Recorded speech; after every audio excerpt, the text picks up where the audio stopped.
Tonight I'm about to embark on a really interesting dining experience. But first of all, I gotta find how to get in. I think this is the gate, and what they do is they text you a code to get in. You push the code, you come in, and you're entering into this alley. There's homes on your right, and there's the restaurant, number 8. And here's an elevator. Push the button. And the elevator is beautiful. Kind of an old Shanghai vibe. And we're going to 8 tables. And inside, look at this. It's elegant, it's beautiful, it's modern. And tonight I am here at 8 tables. This is a brainchild of Chef George Chen, no relations. It is designed according to the luxury Chinese dining tradition of 四方菜. And it's something that I've never had before. It basically means a personal dining experience in a home with a personal chef. It's also referred to as private chateau dining. And a lot of times in China, these restaurants will be in hidden locations. You need a passcode to get in, which I got. And inside, there's only 8 tables, 8 in Mandarin as ba, which sounds very close to fa, which means to get rich. Great number. And everything is so beautiful. There's also a lazy Susan in the center of the table. I just got the menu. Starts with a herbal tea. First course is 九宫格, which is basically 9 different types of Chinese appetizers. Then Taiwanese cold noodles. Then there's suan yu. I don't know what that is. Followed by 8 treasure dry aged beef ribeye. And finally, a pineapple cake. And I'm lucky enough to be able to head into the kitchen today. So let's go check out our first course.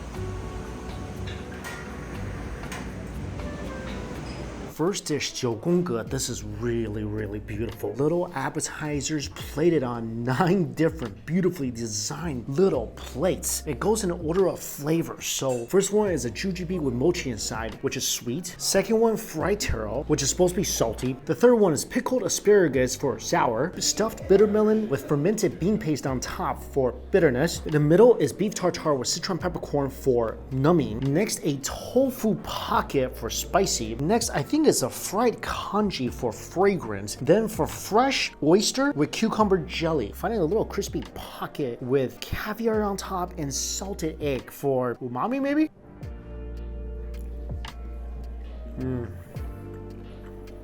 First bite and already perfectly cooked jujube. Delightfully chewy mochi. Oh, that is definitely sweet indeed. Fried taro. Oh my god. Oh, so light and crunchy on the outside. Taro is fried perfectly. There's some stuff inside as well. It's very savory. I ate it too quickly because it's so good. So I can't pinpoint what it is, but it's definitely yummy. Pickled asparagus. And after something salty, a little pickled asparagus to kind of cleanse the palate. Beautiful. This is what I dread the most. I think a lot of Chinese people who may not like bitter melon may relate to this. Ever since I was little, my parents would love to cook bitter melon, my grandparents as well. And every time they cook it, they tell me this time they made it not bitter. And I'm always tricked into believing it and taking a bite. Of course it's bitter. It's bitter melon. And that is a very bitter melon. I think it's stuffed with shrimp. Very snappy. And bitter melon does go very, very well with the fermented bean sauce.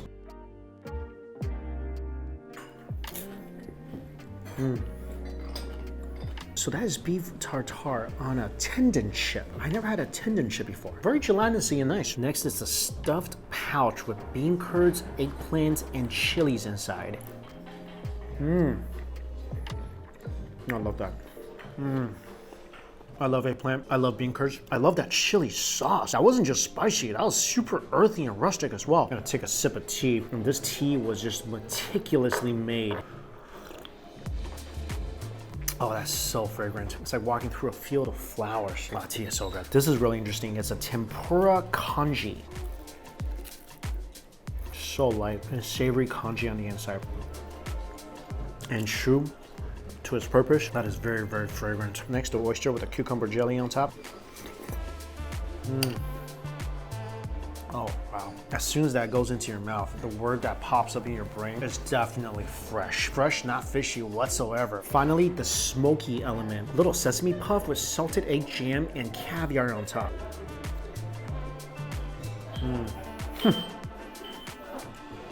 How could that not be good? And that is definitely smoky. Salted egg is sweet and savory. This is mind-blowingly good. This appetizer section. Very elegant plate on some traditional dishes like tempura congee. Never would I even dream of that, but that actually tasted like a dream.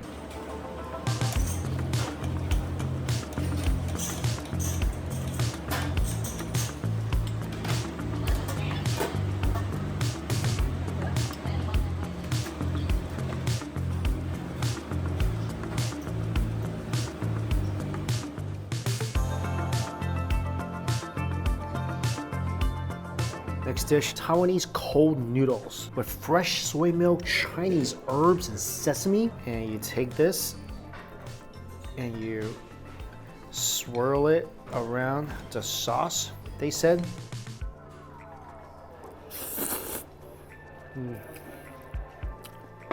It's so light and refreshing. The noodles are very, very springy. Texture is fantastic. The sesame sauce is very light, and you really want to pick up all that sauce if you can.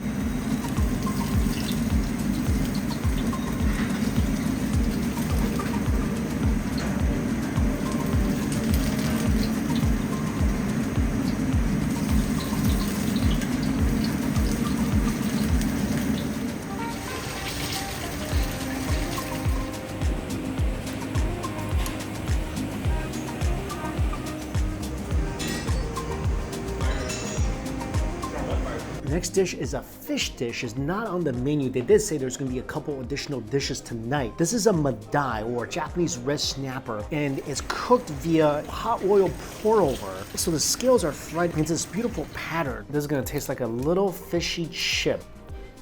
Yeah. That's awesome. And then with a side of snow fungus, there's peas and onions on the bottom, and the white sauce is a sauce made with the fish head and bones. Of course, the most flavorful parts of the fish. I think I might need my spoon for this one.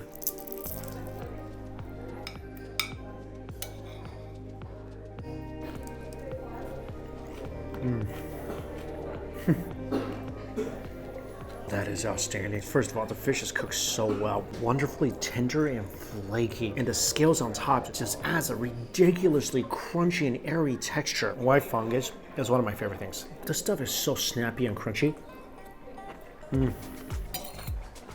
There's a vinegary element to this as well. Oh, the peas. These remind me of the peas I had in Spain. Really sweet and snappy with such a juicy pop. Of course, the sauce just gives this another layer of umami, and trust me, you do not want to let a single drop of this go to waste.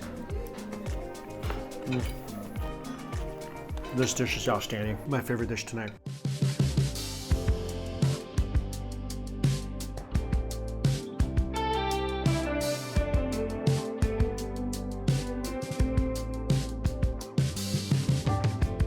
Next dish is a Peking duck, but of course more elegant. 14-day aged duck. Couple pieces of duck with the meat, the fat, the skin, and then a couple pieces of just the skin itself. Sitting on a little round pancake with scallions and carrots, homemade hoisin sauce. 5 spice, of course, a very common Chinese spice. But this year, 6 spice. And the 6 spice is Tasmanian pepperberry. I'm gonna just put all the ingredients on here.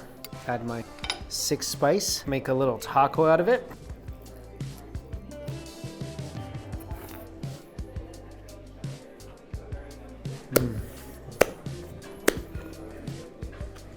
It's definitely really fragrant. Duck pretty much just melts in your mouth, especially with all that nice duck fat rendering and coursing over your taste buds. You get that beautiful, fatty, buttery flavor. Hoisin sauce adds a little bit of sweetness and of course a ton of umami. And the 5 spice, of course, gives that much loved fragrance, but also a bit of pepperiness and numminess. That dish will be missed.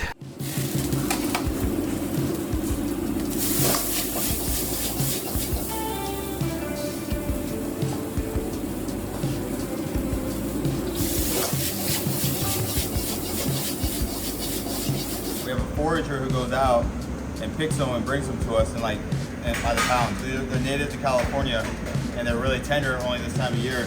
So they're not like a farmed beef shoe.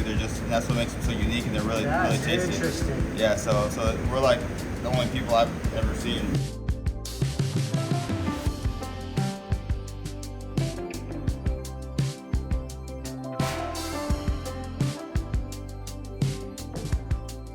miso sauce.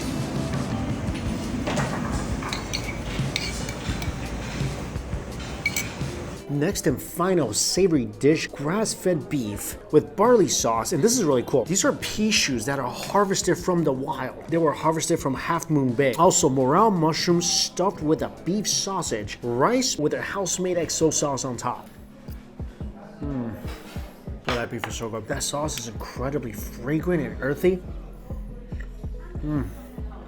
It's very intensely flavored. So take a bite of beef and chase it with some of that fresh, crispy pea shoots. The rice is so fragrant as well. You could just eat this on its own. Morel mushrooms.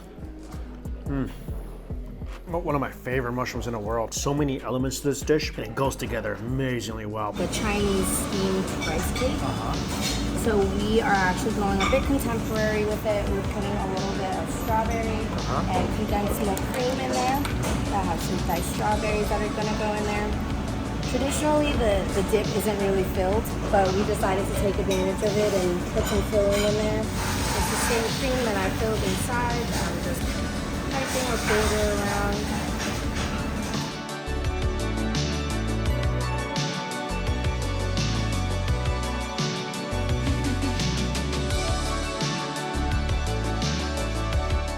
Dessert, strawberry granita in the middle, chunks of strawberry inside, strawberry cream and little elderflowers. This is a beautiful, beautiful dessert, all sitting on top of a steamed rice cake.